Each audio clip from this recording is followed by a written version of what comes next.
All right, and as I have told you, we are shifting gears briefly to discuss alopecia, and we are delighted to have ladies in studio that have made this whole affair so beautiful. You know, like it really looks good, and we get to understand some more about alopecia, you know, something that gets a majority of people a little bit uncomfortable, you know, struggling to manage, struggling to survive. And therefore, as we get to this conversation, we just get to learn what are the causes, whether there are any, and we get to understand how do you manage, you know, the signs and symptoms. Most importantly, how do you get yourself from that space of, you know, disbelief, or getting yourself from that space where you really do not want to, you know, associate with this, and in as much as it's a condition that you perhaps are going or are having, then you do not know how you get yourself from that space where, you know, you learn to appreciate who you are, you learn to look beautiful in all that. And most of the ladies will tell you that they really struggle with this. I was speaking to one of them, and, you know, just trying to articulate the fact that sometimes even losing your hairline gets you feeling a little bit uncomfortable. And sometimes as ladies, we are so keen to understand what could have caused this, what can I do, what wig do I wear, what wig do I wear to make sure that then I do not have to go out there, you know, and feeling a little bit uncomfortable. But then again, these ladies are rocking it and looking so beautiful, I must admit. And therefore, we have to get into this conversation and just see how we transform this situation, or, you know, we manage this situation to something that is so beautiful. And so we are happy to have, you know, you almost look the same, so it's hard to even, I have to look at the photos again. Carol Nkinda. Yes, Carol is here. And we also have Veronica Acheing. Yes. Veronica, and then we have Gladys Chege. Yes, so I'll tell you who they are. Carol Nkinda is the CEO of Fountain Creations Limited. She'll be telling us what Fountains Creation is all about. And we also have Veronica, who's a fashion model and co-founder at Bulu Furniture. And we also have Gladys Chege, who's a teacher. And so, Carol, we start off by speaking about creations, you know, Fountain Creations. Fountain Creations is a manufacturing company in natural skincare and hair care products. We started this as a result of what I was going through in terms of alopecia. My case is actually, I have lupus, and lupus has caused alopecia. Okay. So in an effort to try and get things that works for alopecians, I started off the company. All right. So Fountain Creations is just about skincare and hair care. And somewhere in between, you've just told us one of the causes of alopecia. Yes. I think we'll also be getting to that. And a fashion model, as well as under Bulu Furniture. Bulu Furniture, you want to say something small about it? Yeah, Bulu Furniture is basically a furniture company, but we are inspired by art to create furniture for people like us. Okay. Yeah. For people like us, what do you mean? Kenyans, Africans, for people like us. Yeah. I get the whole point. Of course, automatically, Gladys is a teacher. Ladies, thank you so much for gracing the set this morning. In your own capacity, I know not specialist in this case, but then again, going through this, first of all, your experiences, where it all began, before we get to the process of understanding what alopecia is and the different types that could be there, and the causes. It started 7 years ago. Patches, you know, experiencing little patches on the scalp. And I wasn't too worried about it until it became too much. You know, it was gradual, then very fast, and then suddenly I didn't have hair. So as a result, I decided to seek a medical checkup, which also didn't give me any results at the moment, because people also struggle, even in the medical field, to actually understand what causes alopecia. So at that time, I developed a skin condition, and that's when now I decided to go and get better treatment, a second opinion, third opinion, only to find out I had lupus. Must have been a tough one. It was a very tough journey. Veronica. Also, just like Carol, mine also started like a small patch, and a friend of mine thought that it was a fungal infection. So I went for some drugs at the chemist and tried to treat it, but it wasn't working. The patch kept growing bigger and bigger, and then now I decided to shave my hair because I couldn't walk with that patch on one side of my head. I had to shave it off. Can you tell where exactly the patch was? It was over here, but right now I feel like my hair is growing back. It is growing back. It is growing back. Yeah. Are you tempted to let it grow and see how far it can go? I love this look. I don't think I want the It is hair. beautiful. I can tell you it looks really good. Yeah, It's a thank really you nice so look, much. yeah? I love it. Yeah. Yeah. Because one can literally tell that your hair is capable of growing just by looking at you. All right, we come to you, Mwalimu. Mine started way back in 09 is when I spotted the first So patch. all of you got this at a, like say you've already grown up, you are mature, and I mean at this point is when it begins. Yeah. 09 is when we spotted the first patch, a bald patch. It wasn't anything alarming because it was at the back, so it didn't bother me until now they started spreading. In the process of spreading, I had to seek medical attention. But in the process, I didn't know that stress was also a trigger because I was so stressed up. Yes. I'm trying to find from one medic, getting opinions because you are not ascertain what is exactly happening. At first, I was told it's a fungal infection. That is the first treatment I was given. After I did the treatment for a whole month, nothing changed. In actual fact, it went from bad to worse. So I said, let me do a full good checkup. That's when they realized that there was my hair was rapidly also going.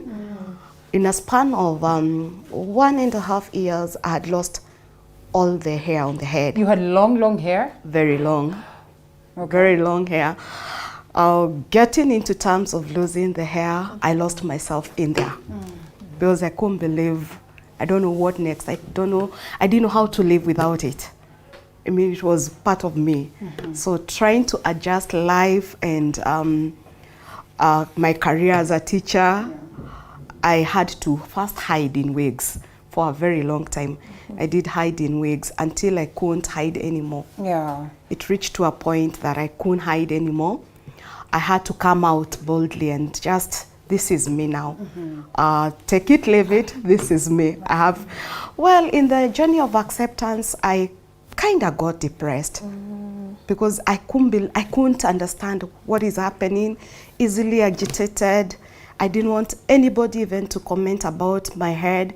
Neither did I even want anybody to tell that I'm sick. I kept on telling my family, don't tell anybody I'm sick.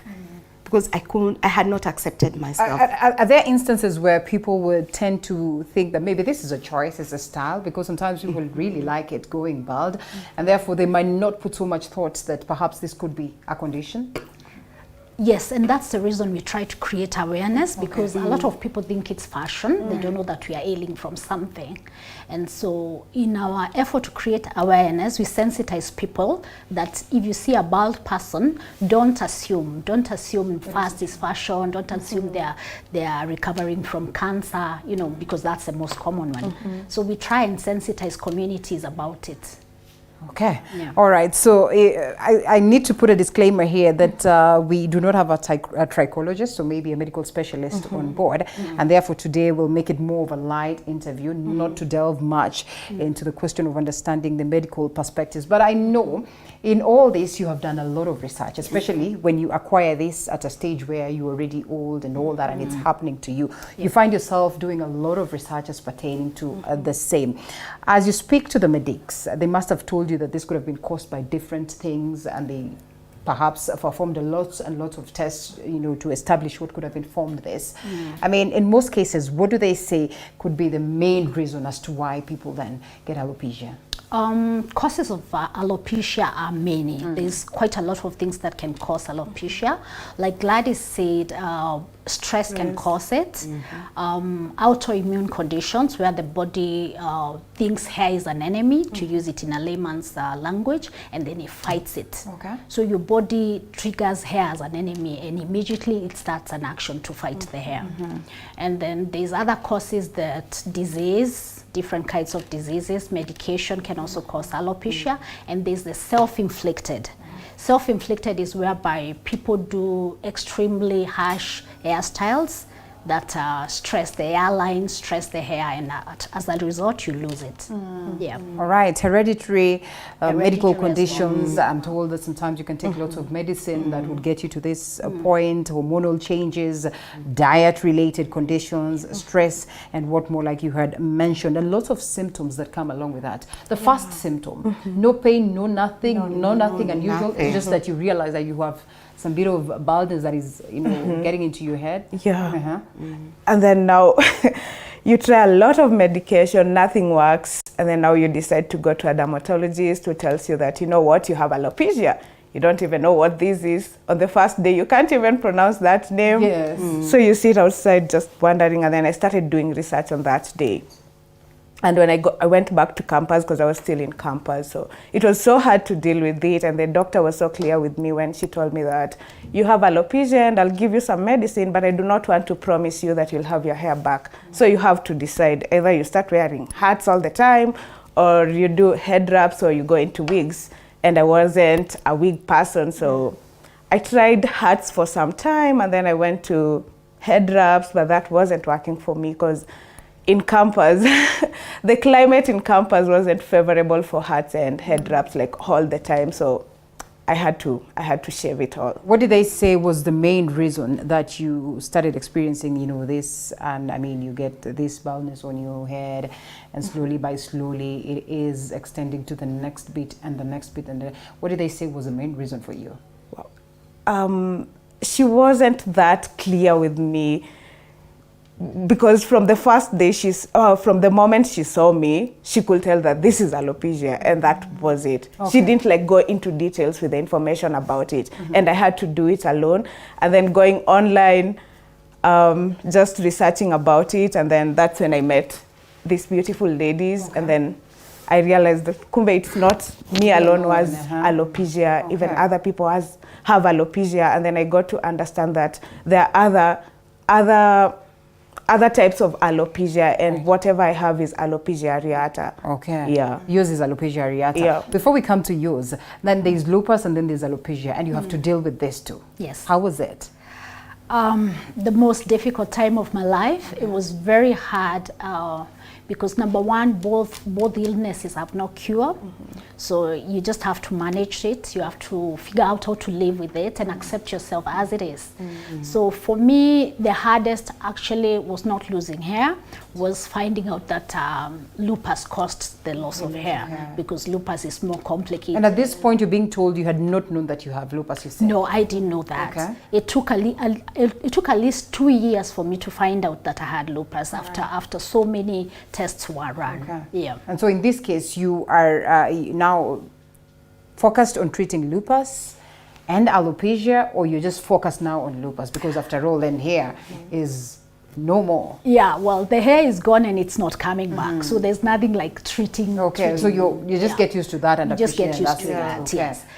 For lupus, it's a continuous process. So when you have a flare-up, you must take care of it. So I can say my current treatment is for lupus. Okay. Yes. All right. Mwalimu, and we come to you. What really caused this? Perhaps after, you know, seeking medical advice, which in most cases is advisable, because then when you start experiencing something unusual, I think the first thing you think is, now I have to go to a medic and get answers to this, and perhaps get to understand what is happening with me.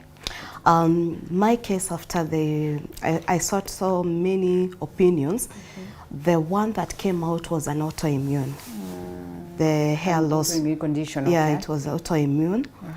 And that's why I was losing the hair so rapidly, because autoimmune causes your body to fight one another. Yeah. We always make a joke, we are so healthy, Right. such that our bodies are Literally fighting fighting itself. That's on a lighter note. So after I realized it's an autoimmune, so it's just about management. Because if we start saying I get into medication, it wasn't working at all. Okay. Actually, it would cause more harm. Good. Because I would be on medication for a short while, then I get another attack. Because what I suffer from is, we call it alopecia universalis. Alopecia universalis is whereby you've lost all the hair in your body. The entire body? The entire body. Okay. Mine is one, we call it a rare one. All right. Because it started with the hair, of course. Then I started losing the eyebrows, eyelashes, the pubic hair. Yeah. The last that I lost was the what do you call them? Nostrils. The nostrils. Okay. Literally. Yeah, and even the filters. Okay. We call them the filters. Which are very necessary. Yeah. Filters in the ears and in the nose. Yeah. I didn't know the importance of them until I lost them. Is it? How does it feel? I'm so vulnerable, especially if I go to places where it's prone. Okay. Because I'm prone to get in a bag very fast. So I have to take a caution where I'm going. Okay. I became a bit very conscious about myself because I like in a very dusty place. I don't thrive so well because I will still end up going home with a bag. So out of that, I've just learned how to manage it because I remember the doc telling me one time when he disclosed to me that it's universalis. And there was no turning back. And I remember he saw there was no hope, and I was still in disbelief. I was still in denial. I remember him saying it can only take a miracle for you to grow back your hair.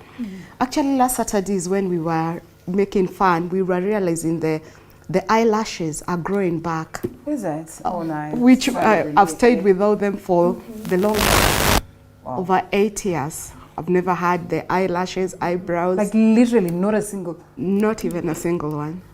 Wow. Yeah, so when I don't have my glasses, I am actually, any dust particles get just directly to the eyes, yeah. Have you developed other conditions out of this that really, you know? Yeah, recently I'm still battling.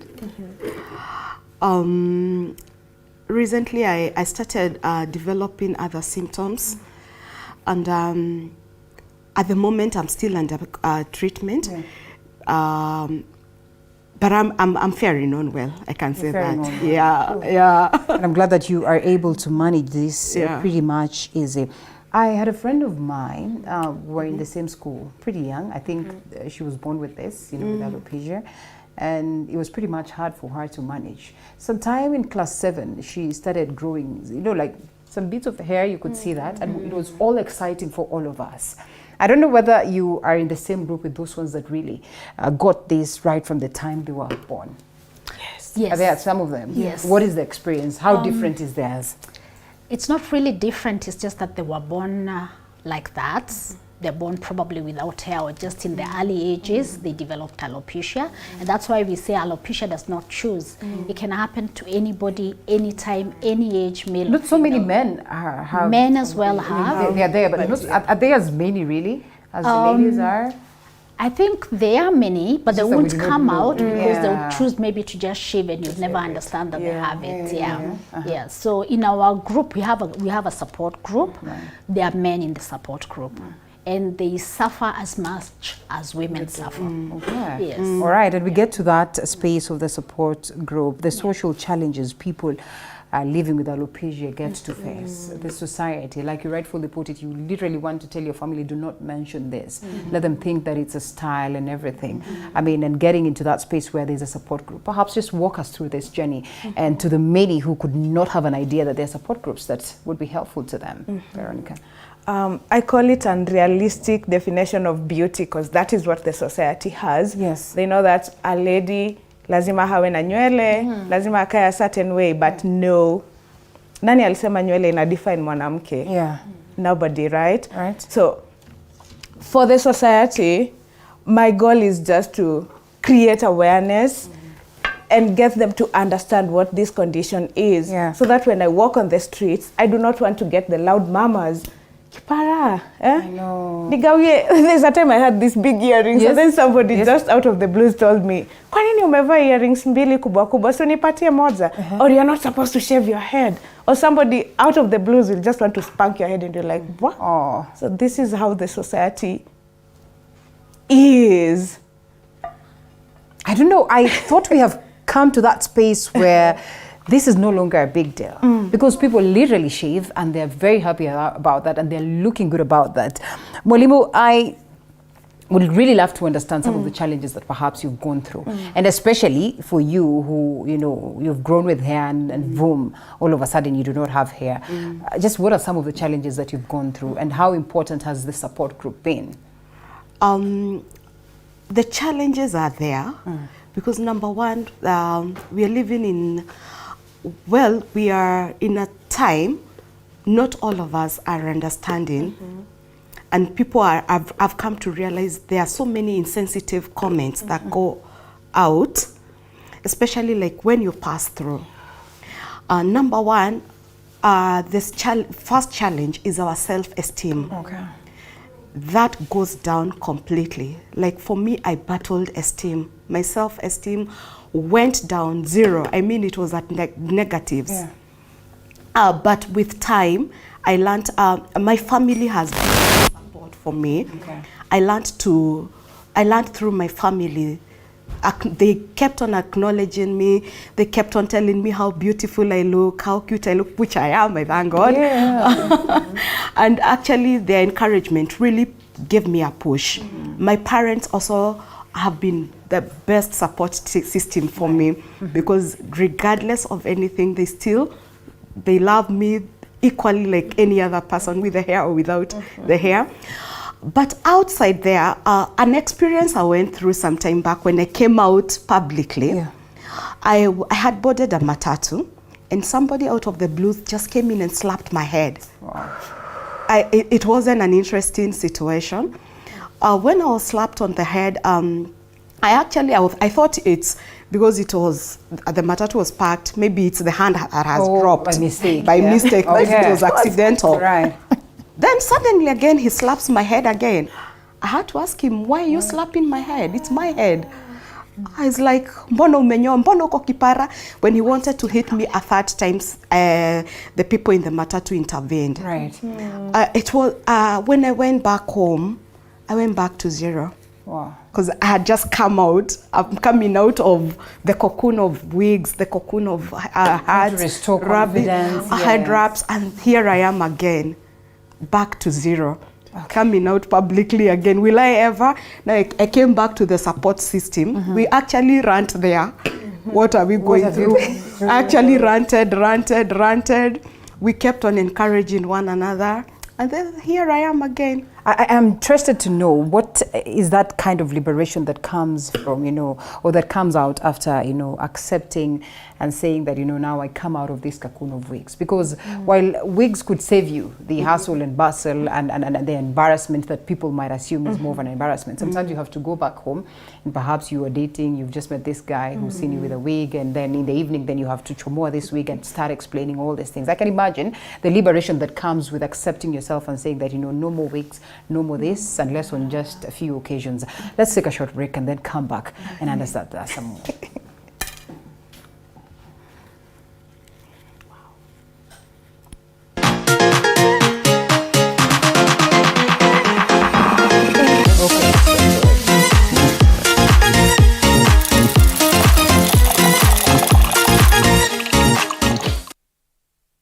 You are watching TV 47, the home of untold stories. Tryson School of Disability is not only limited to physical disorder, but also mental issue. From depression, I was under depression for like 2 years. bipolar, Bipolar disorder is a mood disorder. and even suicidal thoughts. When I was just about to hang myself, a certain voice just talked to me, and I believe that was God. I tried suicide more than 6 times. Beyond the Limit has gone beyond its limit to find answers so as to help everyone go through life with ease. Join Muthoni Maina every Saturday at 7:30 p.m.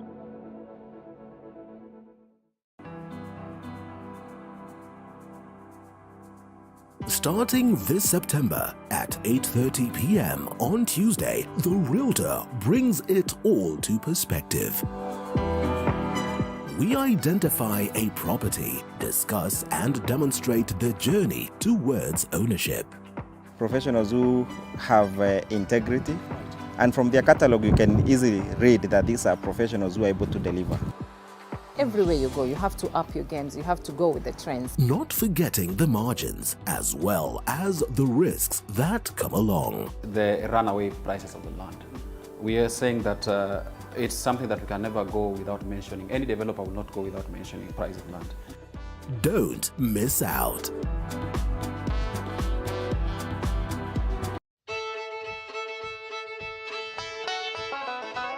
Do you want the latest news on farming? We've got the WikiLeaks for you. Get it? No? Well, okay. Every week, we give you insights on different farms, from crop farming to animal keeping. They're very hardy insects, yeah? The larvae is a very hardy insect. We look forward to having an optimum production in maybe about 5 years. Yes. Oh. Yeah. So we plant every week and we harvest every week. Join Violet Njoki every Sunday at 6:30 p.m. as we skooma the wiki. It's not all the time you have to read your farm. Sometimes it's of benefit.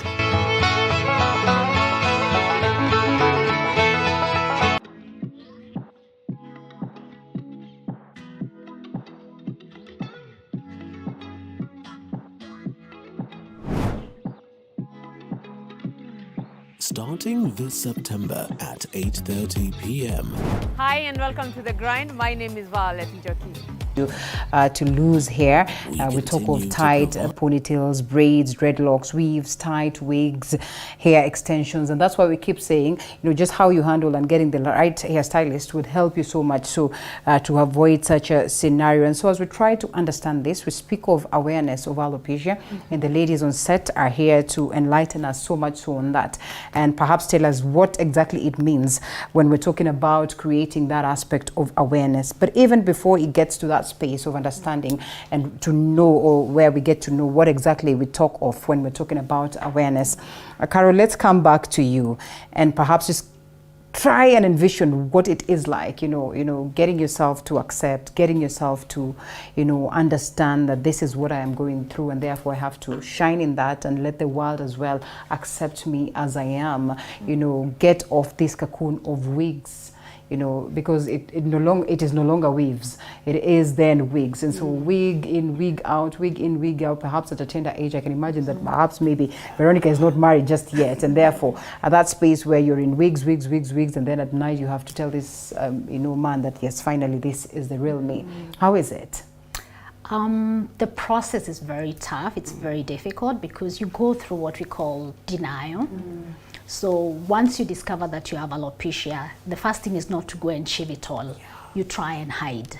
You try and cover up. You try and keep quiet so that people cannot really know that you're going through something. And what you do is have a wig. In my case, I was in denial for quite some time because I had very long hair. I knew myself with hair. Everybody around me knew me with hair. So this was a new person. I didn't even know myself anymore. I didn't understand why it had to be me. I mean, there are people who don't love hair, so why not them? I loved hair. I love to have long hair. So for me, it was a very difficult season. I wore wigs for quite a bit, and it wasn't working for me because obviously there were other things happening in the body that I didn't know of, and the wig was too hot. It got too hot inside, and that would cause scars and sores. So I realized that I had to stop. I had to stop trying. I had to stop trying to hide and come out and tell the world that this is it. This is the new me. And since it's not changing, this is the way I look and this is how it will always look. you better live with it, because I'm also trying to live with it. And so I shaved off whatever was remaining. I had a very big patch, so I shaved off whatever was remaining. But before that, I tried shaving the sides, you know, styling it, doing different ways of covering the bigger patches, but it wasn't working. You know, you can cover so much if half of your head doesn't have hair, so where are you covering? So I had to stop trying and accept that my bald journey has begun. And is it always bald 100%, or there are instances, there are spaces where you get hair? No, I'm not 100% bald. Unlike Gladys, I have areata. Areata is patches. So I have places that healthy hair grows, and I have places where it's completely smooth. So you constantly have to shave. Yes. Okay. So I have to All right. And so it was fashion, then alopecia, or alopecia, then fashion for you? It started with fashion, and then a break, and then now alopecia, and then now I decided, you know what, I'm gonna change my lemons into lemonade, and then it catalyzed the fashion. And so how is fashion for you? So far I like it because this is my brand, and I sell with this look here. Yeah, I love it. You have kids? No, not at all. Not just yet, okay. Okay. I can imagine, and this is how I do it myself, that sometimes there's something that I'll eat, it reacts on me, and then I can almost guess that it would react on my sister. There are things that I will take even in form of medication that would react, and then I can almost guess that it would react with my sisters. Has this sent some essence of fear to those ones that are around you? Because I can imagine if you say have a little daughter, they would be scared that maybe sometimes I'll grow up to be like mom, and maybe I do not like this. Your sisters, the people around you, because I mean some instances where it's hereditary, and therefore there's that general fear, you know, the fear that would come in that perhaps if it happened to her, it could happen to me because we share the same blood, you know, and all that. Being it was autoimmune and there was nobody else in the family who has ever suffered alopecia, that gives us a bit of peace, because we know it's not a hereditary thing. Yeah. Then all my nieces, my nephews, they've now known me. This is the bigger part of me they've known. The aunts they know, yeah. And actually, if there's anything, if they wear a wig, I get in the house, the first thing they'll do, pull off my wig. Or wherever we are, they will have to pull it off. And just, they love when I'm bald. Okay. So I think the acceptance also from the people around me really, really brought a very positivity in it. So to them, having no hair is not a big deal. Actually, when I have it, it's when they look like, I look like I'm not the one. Okay. Even in school, I have two sides. At times the weather can be very harsh, because mine, the hair follicles were completely destroyed. So there's nothing protecting me. So when the weather is very hot or very cold, like we've been in a very cold season, I'm not able to manage it. So I either carry a hat or a wig with me. So at times it gets very hot. I don't even remember I'm in a class. I just pull off. I just even in a car, even in a matatu, you just chomoa it. I mean, it's not a big deal.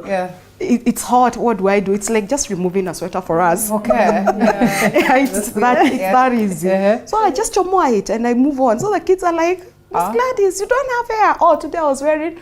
I thought you have hair. It was a wig, you know. They got used of both sides. When I have hair, when I have the wig, and when I don't have it, and we just move on like that. All right. Yeah. That must be beautiful. Anyway, so here we are, and we're talking about awareness. Just exactly what is this awareness that we are creating? First, sensitizing people for whatever they speak, whatever they look at and view and comment, that it can be negative. Secondly, is ensuring that as many know that hair loss is common, and people get hair loss. It's not a disease. I mean, it's not only related to cancer only. You can get hair loss out of other reasons. And then making sure that we also educate people to know what causes, how you can avoid it, who to see when you start experiencing abnormal hair loss, and then also to let people know that there's other people like us and we are here for them. Yes. All right, and also in this creation of awareness, Veronica, family as well, you know, friends, you know, it's not easy for me to sit with you as a friend and all of a sudden this is happening to you, and this is an experience that is pretty much strange to the both of us, and for me to be comfortable. And so as we speak of the awareness, do we go to extra miles where we say, even in these support groups, we incorporate those ones that are just family members and not, you know, suffering from alopecia, but are family members? Because literally I do not want anything bad to happen to my sister. And in the eyes of many, when this begins, it appears like a bad thing. Wow. When I talk about support, I have a very good support system. My husband actually is our official photographer for Alopecians. Nice. We did a shoot with him on Sunday, and yeah, I like the support that I'm getting from my family and my What friends. about for them? What about for them? How easy, you know, for those ones, you know, like this is just, you just wake up in the morning and you have this, and you have to call mom, you have to call dad, you have to call your sister, you have to call them and tell them, you know, this is happening to me. They will also not take it lightly. It will affect them. Like I keep saying, literally when one of my people is not feeling well, I am not well. I'm not well, yeah. I think it comes from first understanding, like anyone can get this, right? They already know that anyone can get this in the family, but you don't need to live in fear. When it happens, it happens. And if it doesn't happen, it doesn't happen. So you don't have to live in fear. Okay. We are here, you're here for me, and I'm here for you guys. So we live. All right. So Mwalimu, in creation of awareness, sometimes you're tempted to even speak this to the kids in school, and you know, perhaps just get them to understand that this, you know, is a condition that anybody can get. Yeah. One thing I am always very positive about, I am not my hair. Yeah. Whatever description comes in, I'm not my hair. Hair is just part of me. Yeah. So I'm not my hair. That is one of the things that has kept my head up.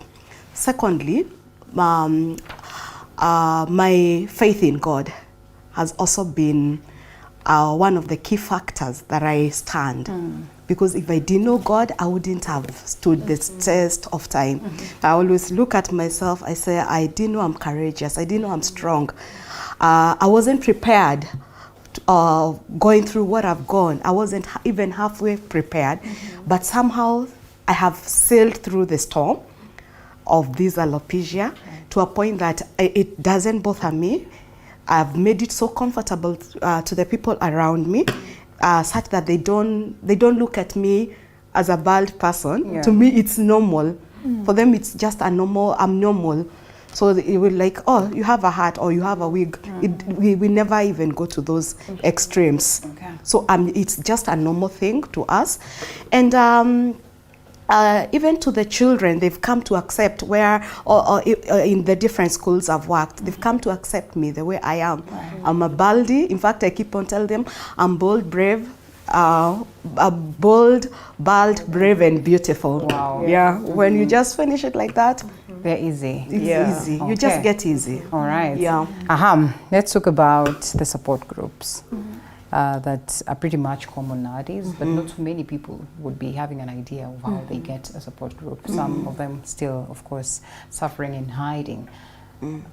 How important is it for one to have a support group, you know, when they have alopecia? And what are some of the activities that, you know, encourage within these support groups? And just how do some of them who would wish to get to have one get to join the three of you?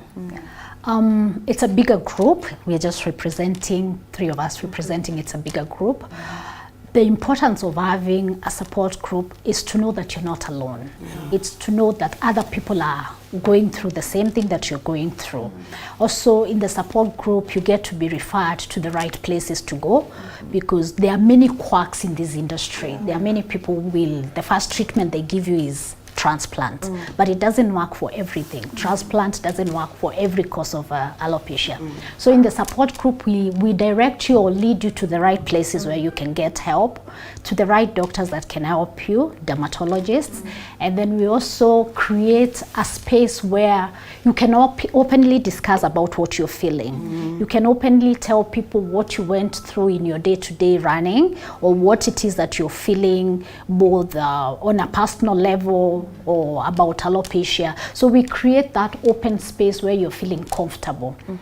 And we also, I mean, the support group doesn't just extend within the people with alopecia. We have open groups, like we have our social media place where you can come and get resource and, you know, read about it, see different people from different countries that have alopecia. Yes. All right, and just like the skin, and also as we speak about the, okay, let's first of all finish up on the importance of having a support group. Like you said, you finally get to join them and you realize that you're not the only one. And in fact, even as there's some tenets of your hair growing back, you still feel like this is the space that you're supposed to be in. I mean, how important? I feel so good being in the support group, and even even if my hair is trying to grow back, I feel like I still need to look like my sisters. I feel like I don't have that pressure to have my hair back, and I'm already an ambassador, so why not rock this look? I mean, yeah. Okay. How important has the support group been for you in particular? For me, it's knowing that I'm not alone in the journey. There are very many of us, and out of the support group, I've become so bold, more bold than I was, that I'm able to lift somebody who is coming up. Actually, that is our main reason to have the group. As much as we are ranting, and because we do anything in the group. What are some of these activities? I know ranting is one of them. That is number one. And sometimes you might even feel bad because yours is extreme, and perhaps for the others it's not.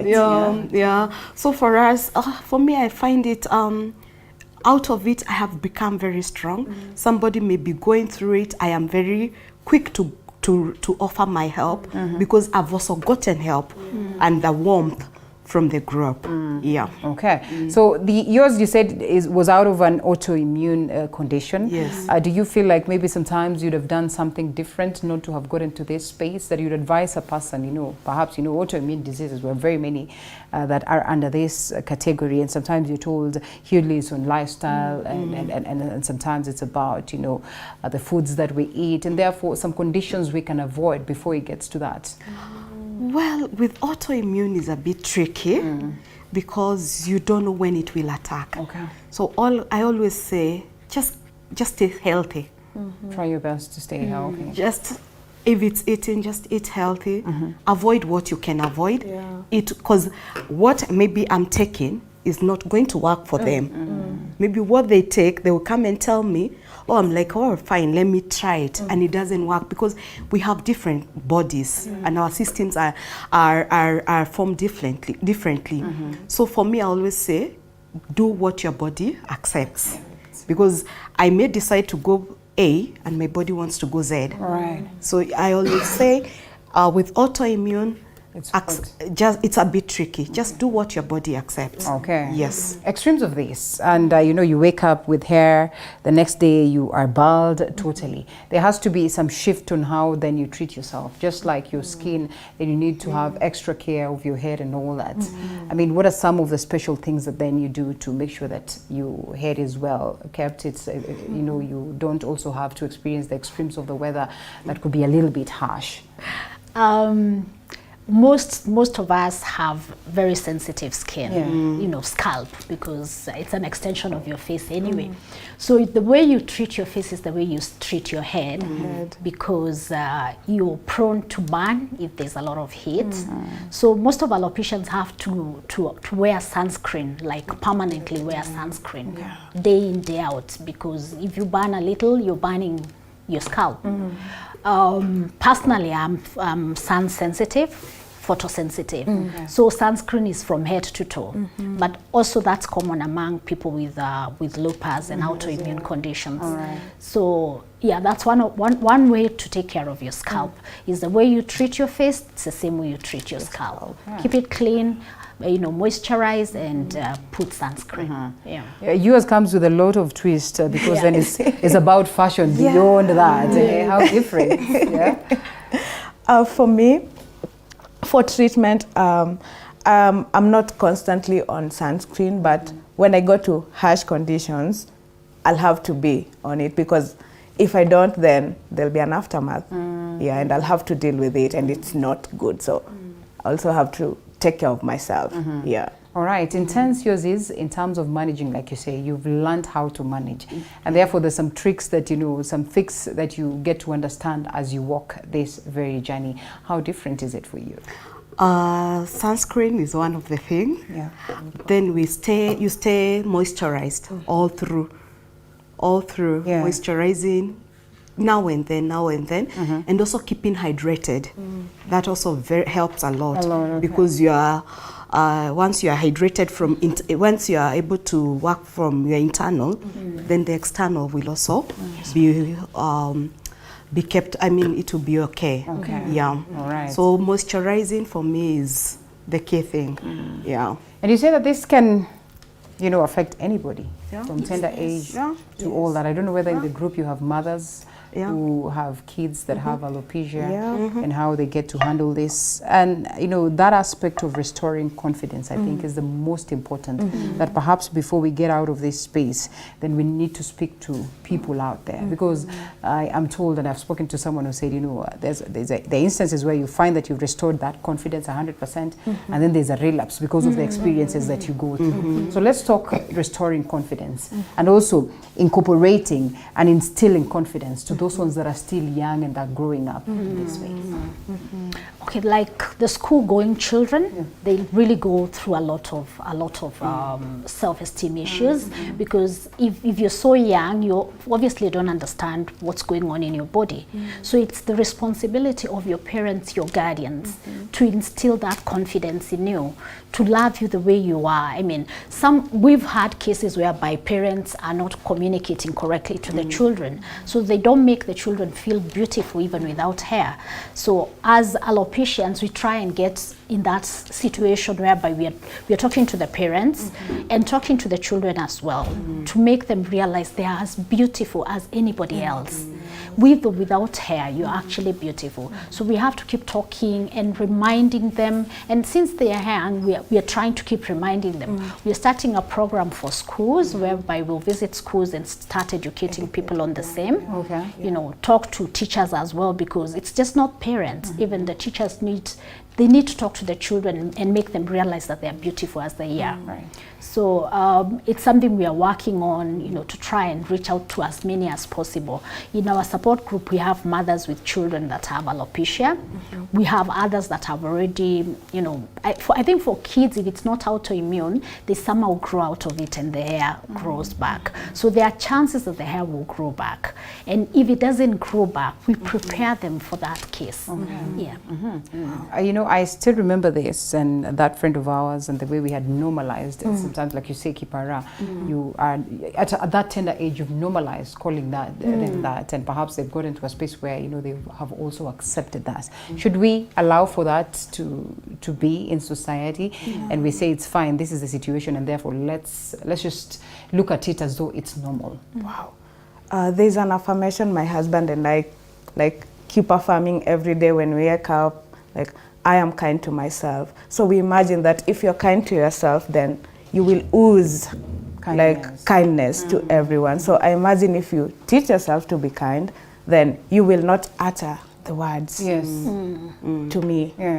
So I am kind to myself. And so in this creation of this, do you suppose at the level of that tender age, this will be instilled to the kids and it will make so much sense to them? And is it a responsibility of not just people who are suffering through this, are suffering, you know, or they have this, you know, condition, or it's a responsibility for technically everybody? And do you suppose there's proper understanding of the same? Like you rightfully put it, sometimes it's a surprise. You also now get to start Googling at this very point. I think you had me trying to mention it to someone, and someone says, speak English, because there's perhaps no understanding or even idea that such exists. I think it is all our responsibility to just seek the knowledge. When you first see me, do you just judge me from the onset? Or do you come to me and try to seek or get to know what is it I'm going through? And is it okay to come to you and perhaps try to understand or even just ignore? I will love if you come to me as opposed to you giving me funny looks and talking in a certain way that will make me feel uncomfortable. I'd rather you come and ask me and I will share. Yeah. How comfortable are you always explaining yourself if people get to ask, you know, and little kids can be quite inquisitive, Right. And sometimes it can get to a point where, can't you just look at me and ignore? Must I start explaining myself? Must I tell you this and this and that and all that? Well, for me, it became part of my lifestyle to explain. And at times, there are people who always think it's a fashion. So until they see or they hear me explaining to somebody who has asked me, they would have never known that it was an issue. But I'm looking at the way the society is branding us. And like Kara is saying that we are starting a program where we are going to the schools. We want to start from down. Because if this child gets to know that there's a condition like this from a younger age, a tender age, growing up, they will never despise anybody who doesn't have hair or who is having any other condition for this matter. Because I look at it, I will not go laughing at anybody who has any other disability. And like the way you can get a lot of negatives because just of your hair. It's not interesting walking being called kipara. It's not interesting. The instances when someone is so genuine, perhaps they're just meeting you for the first time. Yes. And they're so genuine that you look beautiful. Yeah. Can that be disturbing?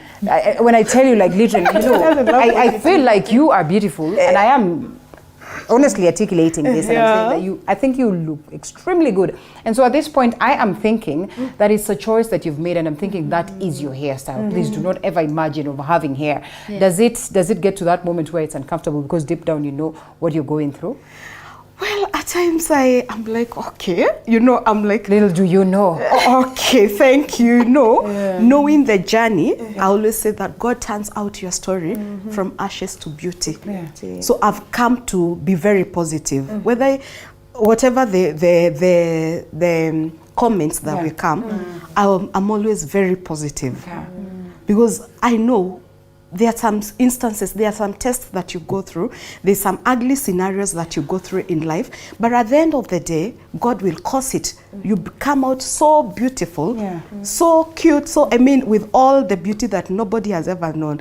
For me, I think, I look at my years back with the hair, and how I am today, I love me. We love you. Amazing. Ladies, thank you so much for sharing your story to us as we close in 30 seconds, your parting shot in this moment of creation of awareness. You can get resource from our pages, Baldi_beauty. You can get a lot of resource there. Please, if you ever experience any abnormal shedding, the first stop is to a dermatologist. Don't be duped. There are people who try to treat you with different things.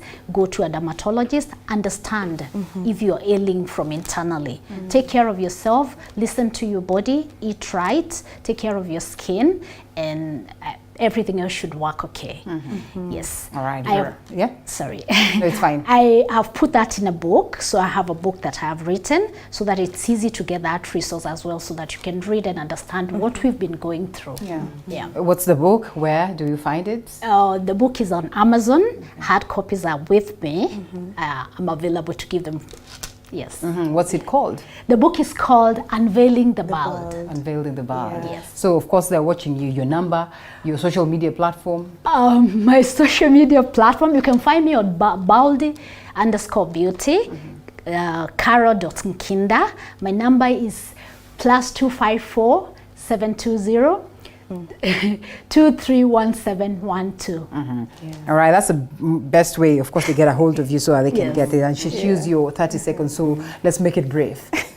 All right, so guys, we are not aliens. So when you see us on the road, please do not treat us like aliens. I'm a carpenter and I'm a model, so we can do other things. We are human beings. And also, if you want to journey with me in my modeling career, you can check my page on Instagram at v_Acheing. And if you want to see the amazing pieces that my husband and I make at Bulu Furniture, please check out Bulu Furniture_ on Instagram. Amazing. Yeah. You are a carpenter, literally. Yeah. Oh, amazing. All right, Carol. No, not Carol. I mean Mwalimu. Yes. Yes. For me, what I would tell people, there's beauty beyond the hair. Right. Always look at yourself positively. Never let the current circumstance to define you. We are always defined by what God says we are. Yeah. And very soon I'll also be getting the book out. It's still in the process. That will cover a lot of what we have been talking about. Yeah. My journey, of course. And I have said, as I've just said, turn your scars into stars. Amazing. That's all I can tell you. Asante sana. Gladys Chege, who's a teacher, Veronica Acheing, fashion model, and also the co-founder of Bulu Furniture. Check her out, as well as the CEO, Fountain Creation Limited. That is Carol Nkinda. We close it at that. Not in totality. We still have so much lined up for you on TV 47, so don't you go anywhere. My name is Alela, and I get to see you again on Morning Cafe tomorrow. Thank you.